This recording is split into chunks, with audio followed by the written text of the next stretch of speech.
did you grow up and live in Ramallah? I grew up in Ramallah, Shara al-Izaa, Radio Street, and I went to school in Ramallah.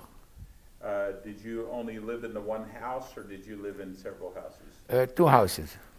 Where was which one was your first house? Was Radio Street? No, first house was near Al-Manara, near our property on the main street, and then we moved to the second house on Radio Street, Shara al-Izaa. And what do you remember about the houses? What can you tell me about them? Well, the old house, it was a house that my father inherited from my grandfather. And we lived there for up to 1970 or 72, no, 70, I believe. And then we moved to the other house. No, I'm sorry. We in the 60s, because I came to the United States in 66. In the 60s, we moved to Radio Street. What do you remember about the first house? Was it an old building, and 3 bedrooms, and kitchen, and a bathroom. But it was still, the building exists, but now it's not for residential, it's commercial now. Did you have, growing up, did you have electricity? And Yes, we do. But not the fancy things that we have right now in other buildings in Ramallah. What age were you when you moved here? When I moved here, I was 19 years old. Who lived in the house with you? My dad, mom, 3 brothers, and 3 sisters. What did your dad do for an occupation? Well, before, he was the mayor of Ramallah from 1960 to 64. And then before that, he was the president Chamber of Commerce in Ramallah. From 57 to 60, then he became mayor. Before that, he was a councilman, and we own a liquor store in Ramallah in business. And what do you remember about your grandparents? Well, my grandfather died in June of 1946, and I was the first boy to be born in that year, December, Christmas Eve, in Ramallah, and they named me, actually my name is George B Saba. When I came to the United States, because they know George is easier, I changed it to George, but I carry my grandfather's name, which I never met. He died in June 46. I was born in December of 46. That's your grandfather on your father's side? Yeah, on my mother's side, he died very young in Lexington, Kentucky.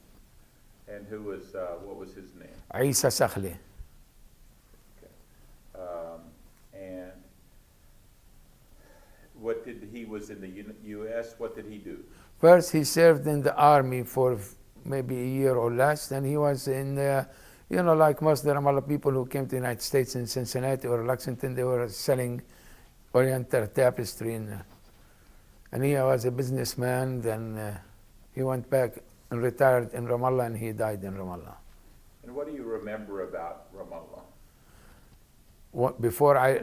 After I left? While you were there? Well, Ramallah, best thing about Ramallah is it's a summer resort.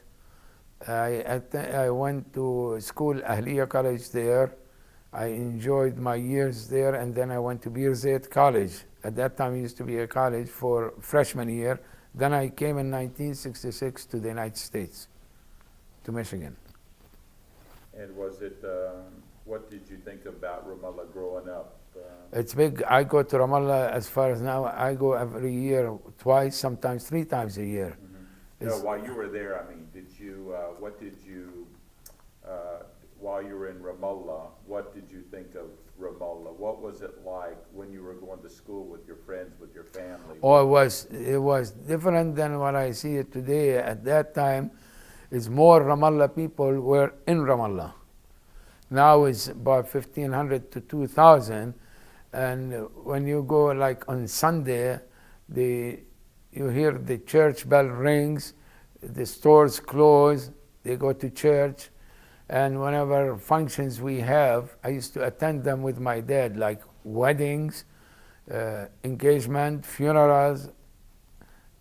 I grew up in public life. I learned it from my dad. That's how I participate in so many functions in Ramallah. Were there any traditions that stuck out in your mind? Yes, respect for the elderly.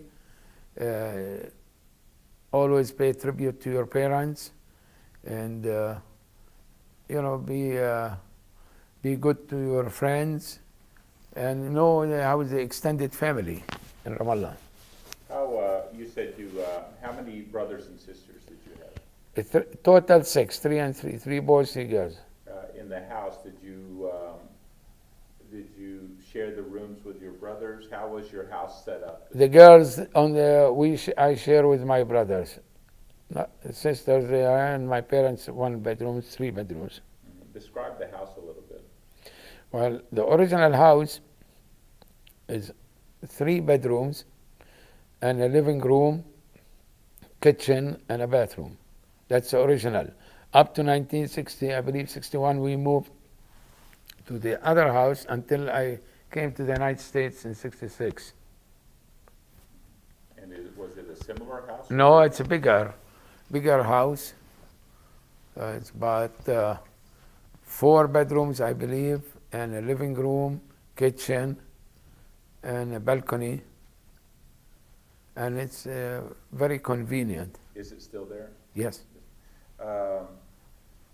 Of course, you were young during the first war. You wouldn't remember, but any subsequent times of strife, of course, did you, living in Ramallah during the occupation, what sticks out in your mind as far as any tense times or any things like that? What was it like, I guess, up until that point? I left Ramallah in 66. I went to Ramallah several times after that, but the best one I attended when the first Intifada broke out in 1989.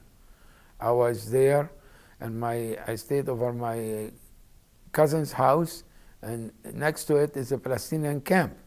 And I saw a few minutes after I arrived, the Israeli soldiers picked up few Palestinians from the camp. And the Israeli troops just were in the area. And that's my first, I seen them before, but I didn't see them that hard like this time when they arrested the people. So prior to 67, it was under Jordanian rule. That's from 48 to 67 under Correct. Jordan. Do you remember anything about the Jordanian? Yes. I guess it was under a Jordanian police force, but any other strife in between there? No, we hardly have any problems under Jordan from 48 to 67.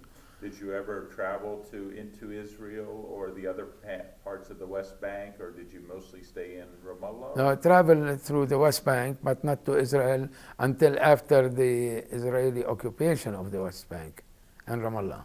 I traveled, on most of my trips, I traveled via Tel Aviv airport. Mm-hmm. Okay.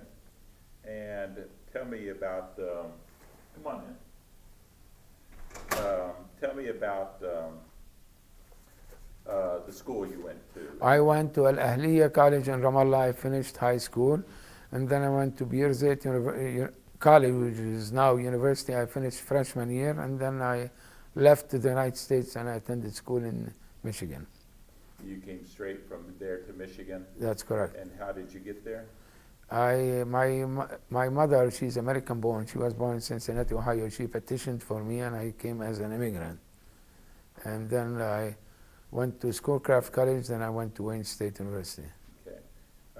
And what education did you get there? I got a BA in political science and master's in public administration from Wayne State University. And what did you do after college? Well, I started working. I've been with Access, which is the Arab Community Center for Economic and Social Service. I'm the director of the immigration services there for 37 years. And tell us about when and where you met your wife. Oh, I met my wife while she was visiting her sister in Detroit. My wife is from Jordan, from a city named Fhais.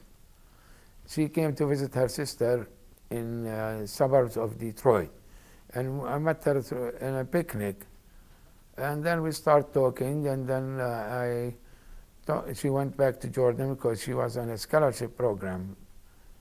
Then went back to Jordan, then I contacted her, then I flew to Jordan, met her family, and then we had in November of 76 we got engaged, and then I got married in March of 1977 in Amman, Jordan. In Amman. What's your wife's full name? Atidal Salman Swais, her maiden name. And where did you go on your honeymoon? We went to England, to London, And so after that, and we came to the States. where was your first home together? In Westland, Michigan. Did your wife work? Yes, she retired as a teacher She worked where? in Detroit Public Schools. She has a master's degree in education. Do you all have children? Yes, I have 3, but unfortunately I lost 1 last year. Can you give me their names? Yes, Paul, and he's an attorney. He works in Kuwait right now. Janan, she's home, and she got her master's degree in public health from George Washington University. And Amjad, he graduated from law school in Wayne State, and then he passed the bar in Michigan and New York, but he died last year. And you all your kids were born in Michigan, That's correct. born and raised in Michigan. That's right. When you came to this country, what were your thoughts of when you first arrived here?